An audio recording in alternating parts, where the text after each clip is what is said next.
Assalamualaikum bosku, welcome to my channel. Sebelum menonton jangan lupa subscribe, nyalakan dulu loncengnya, dan jangan lupa like dan komen. Dan jangan lupa ambil posisi rebahan kalian. Untuk kalian selamat menyaksikan. Setelah Chuling pergi, Ye Chen tiduran di tanah. Akhirnya mereka pergi juga, mereka berdua adik kakak benar-benar mengerikan. Kelihatannya aku tidak perlu melarikan diri untuk kali ini, kelak aku harus lebih waspada. Aku khawatir akan dicekik sampai mati oleh Chuling saat sedang tertidur.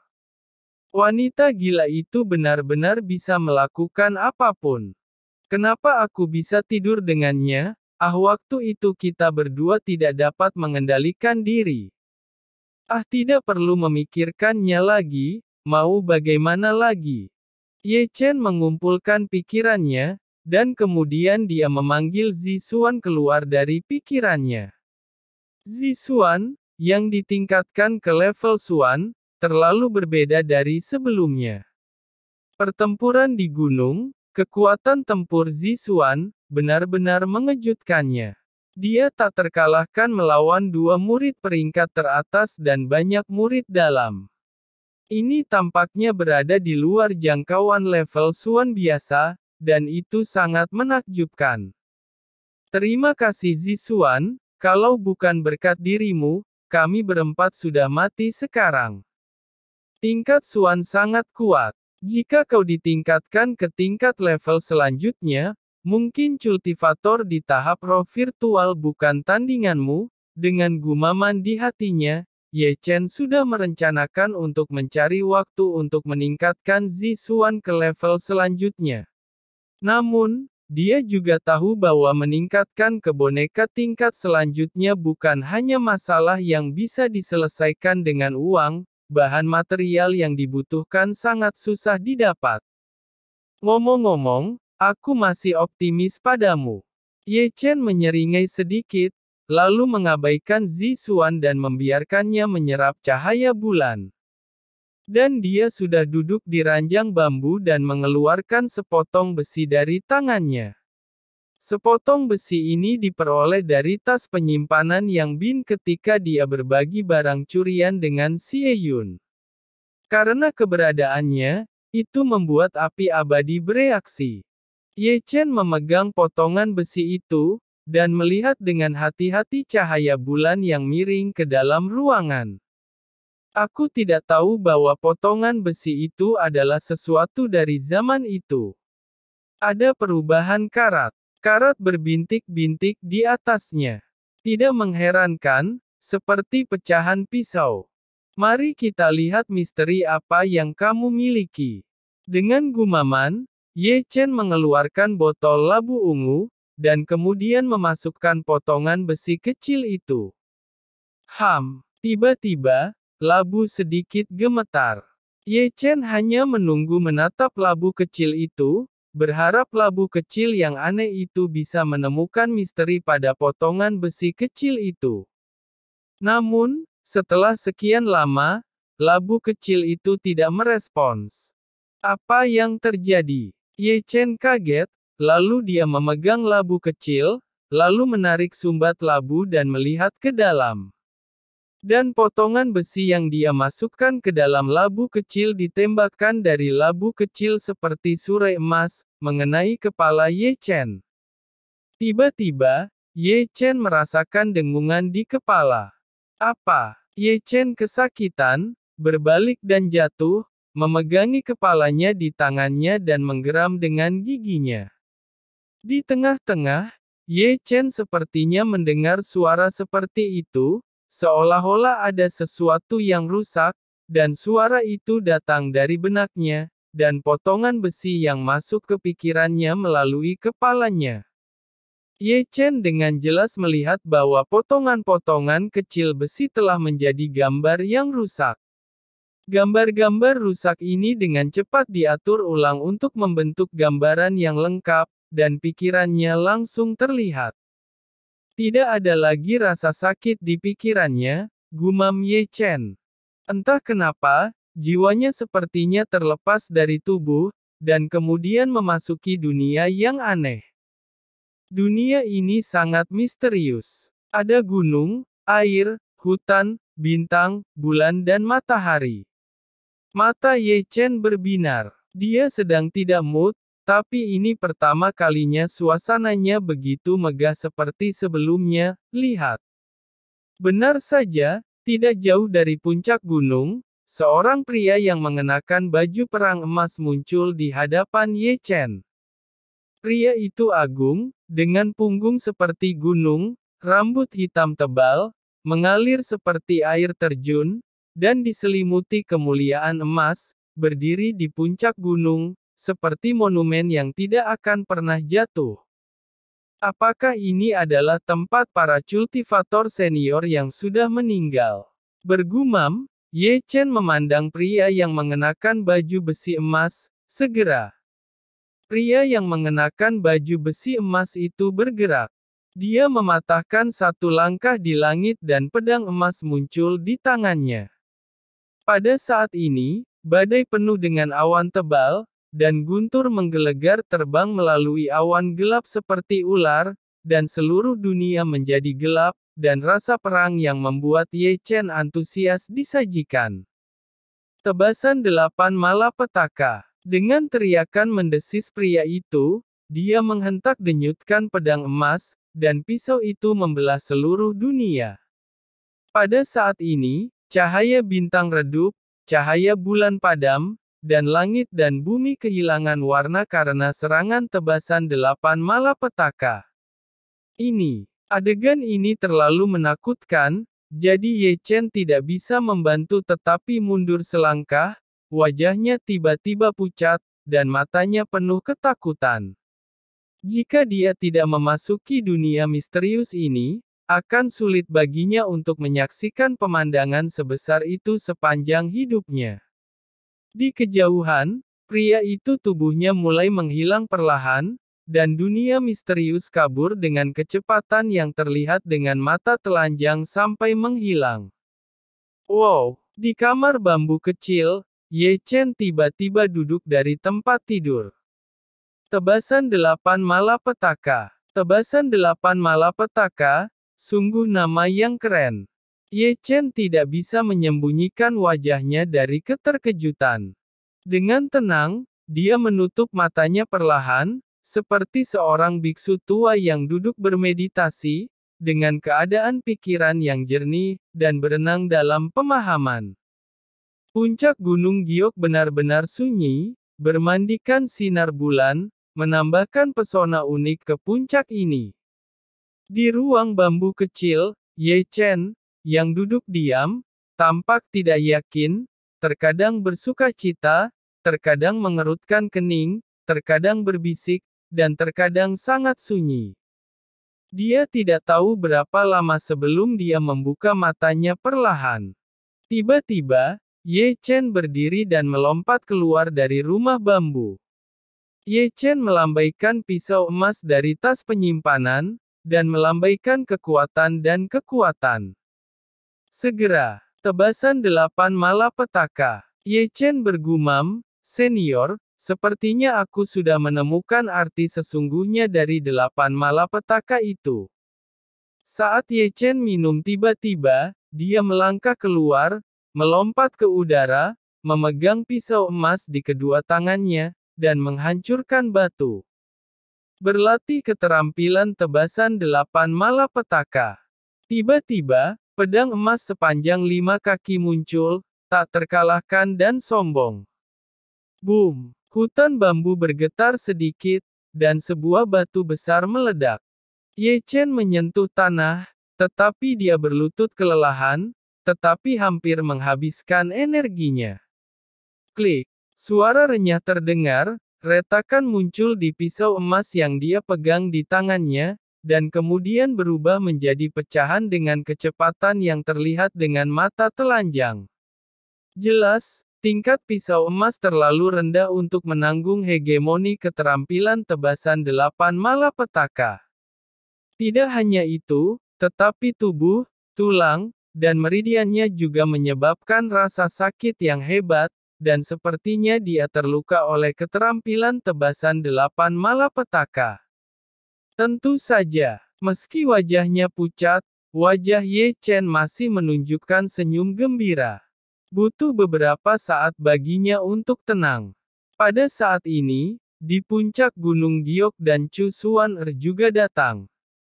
Muridku, apa kau terjaga semalaman? Chu Xuan-er pertama-tama melirik tempat bekas berlatih di tanah, dan ada sedikit keajaiban di matanya yang indah, dan kemudian dia menatap Ye Chen dengan penuh minat. Guru, aku tidak bisa tidur. Ye Chen menyeringai. Semangatmu begitu besar rupanya, kalau begitu aku akan membawamu pergi ke sebuah tempat. Chu Xuan-er tersenyum menawan, tetapi sebelum Ye Chen berbicara, dia mengulurkan tangannya dan mengangkat Ye Chen, turun dan terbang ke dalam kehampaan. Chu Xuan-er tersedak seperti ayam kecil, Ye Chen sudah lama terbiasa. Dia tertarik di mana Chu Xuan-er akan membawanya berkeliling. Chu Xuan-er sangat cepat, berjalan di udara, seperti pelangi. Ye Chen dapat dengan jelas merasakan suara angin di sekitar telinganya.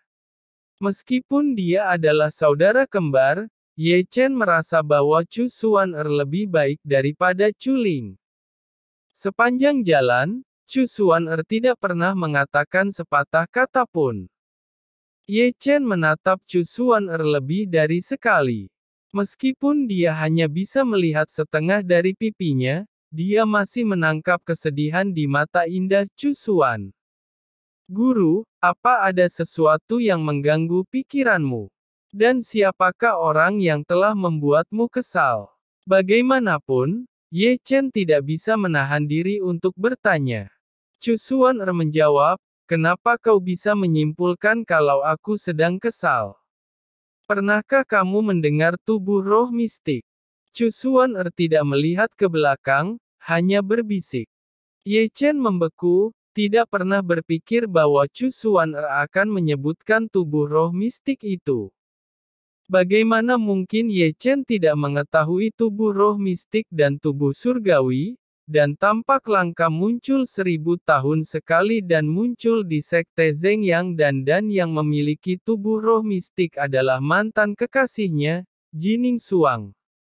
Melihat keheningan Chu Xuan-er, Ye Chen dengan ragu bertanya, Guru, apa yang membuatmu khawatir dengan tubuh roh mistik? Chu Xuan-er menjawab, sebentar lagi akan diselenggarakan pertandingan besar di antara 3 sekte, dan sekte Zeng yang memiliki kultivator dengan tubuh roh mistik. Sekte Heng Yue pasti akan dikalahkan dengan tragis. Ye Chen menjawab, dibandingkan dengan kekhawatiran Chu Xuan, Ye Chen tidak menganggapnya serius.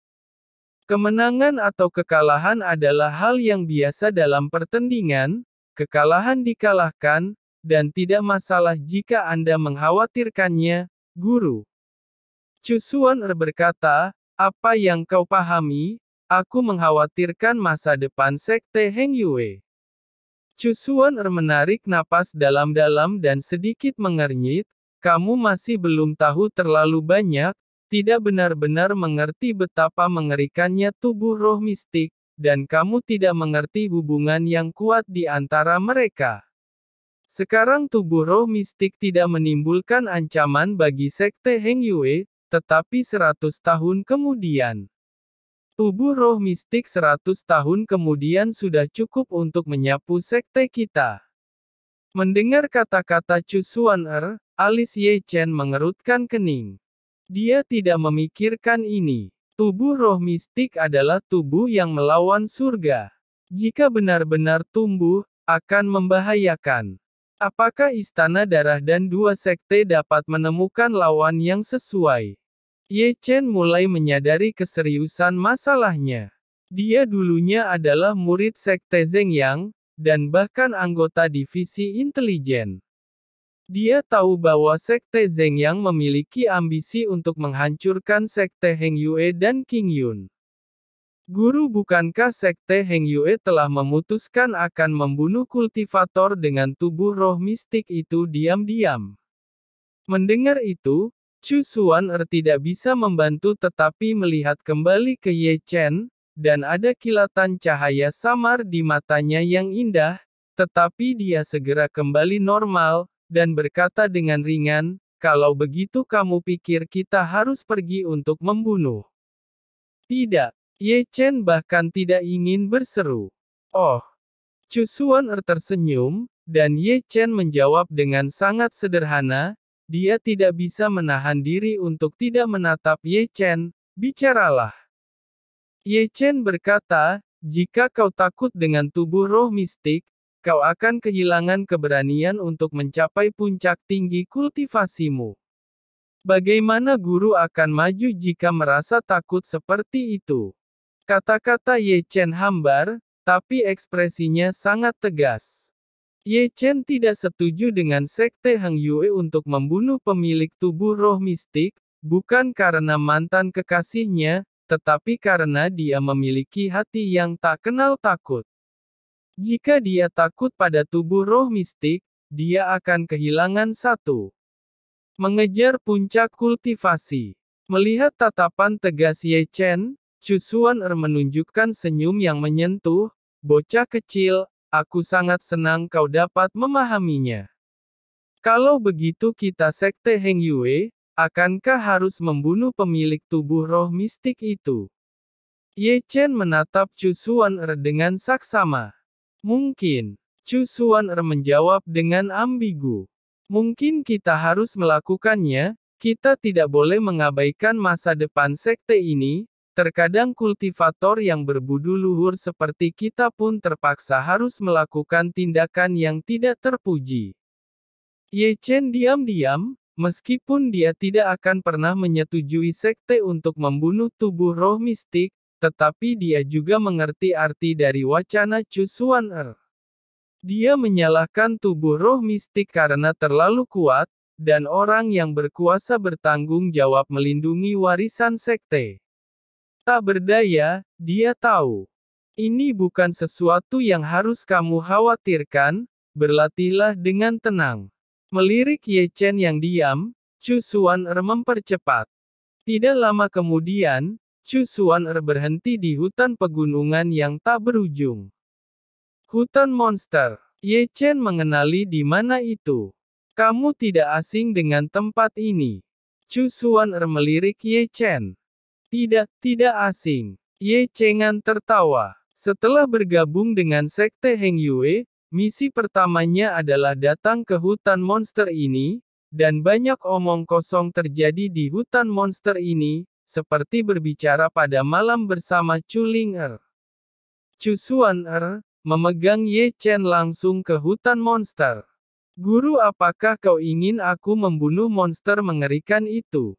Bisa dikatakan seperti itu. Keduanya berkata, Chu Xuan-er membawa Ye Chen ke kedalaman hutan monster. Disinilah Chu Xuan-er menempatkan Ye Chen di awan di sampingnya. "Sekarang, dalam beberapa hari ke depan, kamu akan berlatih di sini." Ye Chen tidak menjawab. Pada saat ini, dia meneteskan air liur dan melihat ke bawah, matanya menatap lurus. Di bawahnya, ada hutan pepohonan yang menjulang tinggi dan pepohonan serta pepohonan yang megah. Anda bisa mencium suasana berdarah yang kuat tanpa turun. Jika melihat lebih dekat, dapat melihat bayangan merah darah terbang bola-balik di hutan. Seekor rubah merah, secepat angin. Angin. Rubah angin. Ye Chen menatap Chu Xuan-er tanpa sadar. Chu Xuan-er tidak berbicara, tetapi hanya tersenyum dan mengangguk.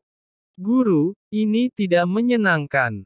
Ye Chen menarik sudut mulutnya dengan keras, rubah angin terkenal dengan kecepatannya, dan kekuatannya tidak lebih lemah dari keadaan tahap pembentukan inti kita yang sebenarnya, ditambah tubuh fisik yang kuat. "Guru membiarkan saya masuk berlatih di sini, bisakah aku masih bertahan? Karena ini adalah pelatihan neraka, kamu seharusnya sudah menyadarinya." Chu Xuan-er mengangkat bahu. Keyakinan teguhmu yang memungkinkanmu bertarung dengan Feng Ying di puncak giok untuk berlatih kekuatan. Di sini kau berkelahi dengan rubah angin. Untuk mengasah kecepatanmu. Tentu saja, apakah kau bertarung dengan boneka Feng Ying atau rubah angin, kau perlu memahami bahwa di bawah tekanan ekstrim, kau dapat merangsang potensimu dengan lebih baik. Itulah yang dikatakannya, tapi, hei, aku belum siap guru. Ye Chen hanya ingin mengatakan sesuatu, tetapi sebelum dia mengatakan sepatah kata pun, dia ditendang oleh Chu Xuaner, dan Ye Chen, yang dipaksa dengan pahit, dilemparkan ke bawah monster rubah angin. Deru. Ye Chen baru saja mendarat, dan ada raungan gemuruh dari segala arah, dan hanya suara angin yang terdengar, dan desakan berdarah datang. Segera, rubah angin berkibar. Itu seperti tangkai darah. Ye Chen tidak dapat menangkap jejaknya karena kecepatannya yang cepat. Jejaknya karena kecepatan